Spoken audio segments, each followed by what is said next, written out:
Alright guys, today I'm going to be reviewing Viper at Six Flags Magic Mountain. In my opinion, this is the worst roller coaster I have ever ridden due to its roughness, its jankiness, and those awful restraints. So I'll get into all of that in this video. In terms of appearance, this ride looks alright. It's kind of faded. It looks kind of weird next to X2 because it's kind of similar colors.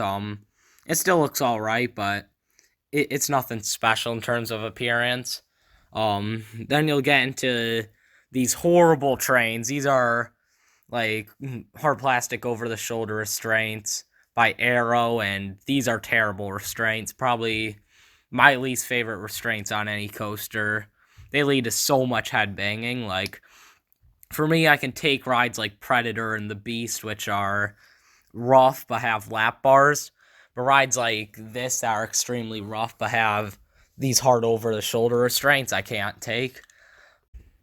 Then you'll go up the slow, loud Arrow lift hill. Not quite as tall as X2, but still pretty tall, which works to this ride's disadvantage. If you had less speed through this course, it would be a much better ride. But anyway, you'll go down the first drop. And it's not a very exciting drop. It's a pretty unpleasant first drop. Some good old headbanging fun on this. And then you'll go into your first inversion. And this inversion is a vertical loop. And you can really feel how rough this track is. I mean, usually I don't complain about rides that have rough track, but that's usually like rides like wooden coasters, which usually have lap bars. So again, I don't mind that, but when you have like track this rough with these restraints, it's horrible. And I know X2 next door's pretty rough as well, but those restraints are just so weird. I don't know. I might go in depth in another X2 review, but basically on like a normal B&M loop, you're like not supposed to feel the track like rattling through just a basic vertical loop, and you can definitely feel that on this thing, so that's not a good sign. Then you're gonna run through a uncomfortable and janky turn into the next two loops. And these loops are a little more comfortable than the first one, but not really that much better. And then, thankfully, you're going to come to somewhat of a stop on this mid-course. It does hit you pretty hard, which is an amazing thing. I'm glad they hit us on the mid-course. Gosh, what am I saying? Hit us on the mid-course pretty hard on Viper instead of Goliath, because Goliath was amazing, but this was awful, and it could have been more awful if those trims weren't engaged, because then you're going to dip down into easily the worst part of the ride, and in my opinion, the worst part of any coaster, which is the Batwing, and this thing's awful. You've got some of the worst profiling of all time. You've got some of the roughest track of all time. Combine that with some hard plastic over-the-shoulder restraints, and you get a migraine. This element is awful. You will want to hold on for dear life for this thing. Not because of the forces, but you just want to do whatever you can do to keep your head in place. Whether that's stapling yourself, holding on as tight as possible, whatever. If you want to brave it out and get this credit, you will want to do whatever you can to prevent your head getting smashed.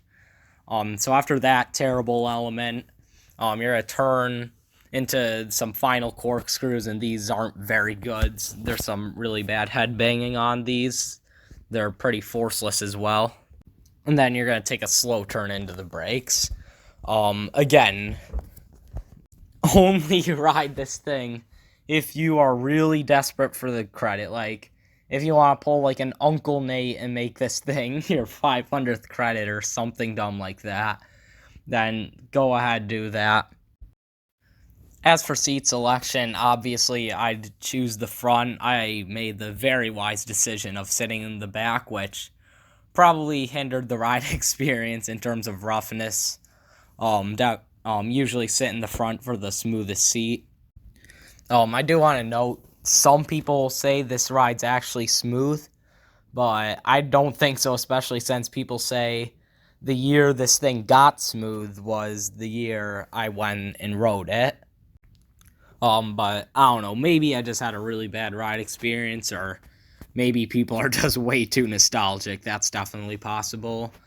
For its final score, it's easily getting a 1 or 0 out of 10, I guess, if that's a thing. I'd love to give it a 0 or negatives even, but yeah, do I recommend this ride? Absolutely not, unless you're looking to get a migraine.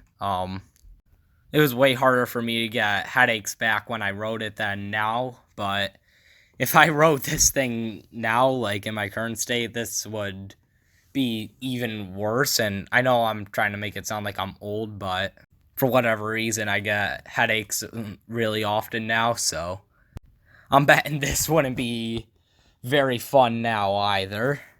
Again, if you really want the credit, I guess do this. I don't know, Viper is just another example of how Arrow's designs are not very good in my opinion. They're janky, they're rough, especially when they have over-the-shoulder restraints like this.